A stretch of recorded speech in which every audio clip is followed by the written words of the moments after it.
ভোলায় দুর্বৃত্তরা উপর্যুপরি কুপিয়ে মনসুর আলম নামের এক সাংবাদিকের কাছ থেকে 10 লক্ষ টাকা ছিনিয়ে নিয়েছে। এ সময় দুর্বৃত্তদের ধারালো অস্ত্রের আঘাতে সাংবাদিকের মাথা ও পায়ে গুরুতর জখম হয়। পরে স্থানীয়রা তাকে উদ্ধার করে ভোলা সদর হাসপাতালে ভর্তি করে। সংবাদ পেয়ে ভোলা থানার ওসি মোহাম্মদ হাসনাইন পারভেজ আহত সাংবাদিককে হাসপাতালে দেখতে গিয়েছেন। শনিবার রাত 8টার দিকে সদর উপজেলার আলীনগর 3 নং ওয়ার্ডের ছিফলি গ্রামে তার বাড়ির সামনে এ ঘটনা ঘটেছে। সাংবাদিক Mansur Alam television channel S এবং দৈনিক দেশের কণ্ঠ পত্রিকার ভোলা জেলা প্রতিনিধি।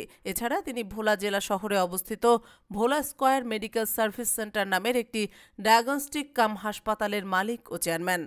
আহত মনসুর আলম জানান, শনিবার রাত আনুমানিক 8টার দিকে তার হাসপাতালের যন্ত্রপাতি কেনার জন্য নগদ 10 লক্ষ টাকা নিয়ে ঢাকার উদ্দেশ্যে বের হন।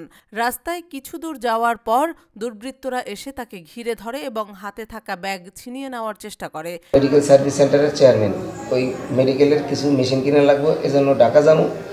তাই ঢাকা যাওয়ার জন্য আমি প্রিপারেশন নিয়ে রওনা হয়েছি।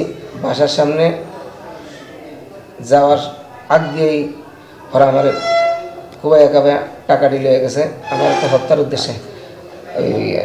আমি 2 জন চিনছি, একজন হলো সেনা সদস্য আনোয়ার, ওর লোক অনেক ফার্সাফার্সি হয়েছে। ওর মাস্ক আছিল, মাস্ক মানে দর্শিক টান দিয়ে কোনো খুলিয়া গেছে। আমার ওই ফার্সাফার্সি করতে দুই পাশে লাইট আছে, লাইটের সামনে গেছি গিয়া অনেক কুস্তা কুস্তি দিয়েছে এবং ওর জ্যাকেট ফাঁসে দিয়েছে, মতন জ্যাকেট থেকে মানে ছেড়ে দিছে।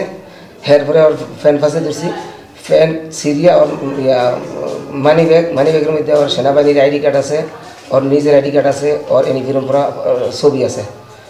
ওই আমার মাথা মাথায় কোপ দিছে। আমি ওর বিচার চাই এবং টাকাটুকু লয়ে গেছে ওরা, আমি ওদের বিচার চাই। কয় টাকা? আমার 10 লাখ টাকা নিয়ে গেছে। 10 লাখ আরও খুচরা কাছা কি আছে এটা গোনা নাই, কিন্তু ওই যে বান্ডিল করা ছিল 10 লাখ টাকা। এ সময় ধস্তাধস্তির এক পর্যায়ে হামলাকারীদের একজনের গায়ের জ্যাকেট সাংবাদিকের হাতে চলে আসে এবং পরে পিছন থেকে প্যান্ট ধরতে গিয়ে মানিব্যাগ সাংবাদিকের হাতে চলে আসে। এদিকে সাংবাদিকের ডাক চিৎকারে আশেপাশের লোকজন এগিয়ে আসলে আনোয়ার হোসেন সাংবাদিকের মাথা এবং পায়ে ধারালো অস্ত্র দিয়ে আঘাত করে ব্যাগটি ছিনিয়ে নিয়ে পালিয়ে যায়। পরে ওই মানিব্যাগের ভেতর একটি পরিচয়পত্র, সেনাবাহিনীর পোশাক পরা পাসপোর্ট সাইজের ছবি, জাতীয় পরিচয়পত্র, ক্রেডিট কার্ড, চাকরির পরিচয়পত্র সহ আরও কিছু কাগজপত্র পাওয়া যায়। এতে দেখা যায় নাম আনোয়ার হোসেন, পিতা আব্দুল ওদুদ, গ্রাম ছোট আলগি 8 নং ওয়ার্ড, ভোলা সদর, ভোলা। তিনি চট্টগ্রাম সেনানিবাসের একজন সৈনিক। মাসিক বাইরে যাওয়ার অনুমতিপত্র ওই মানিব্যাগে পাওয়া যায়।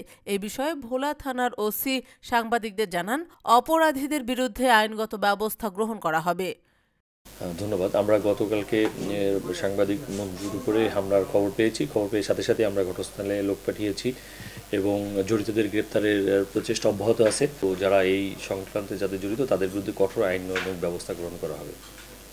নিউজ ডেস্ক, একান্ন টেলিভিশন।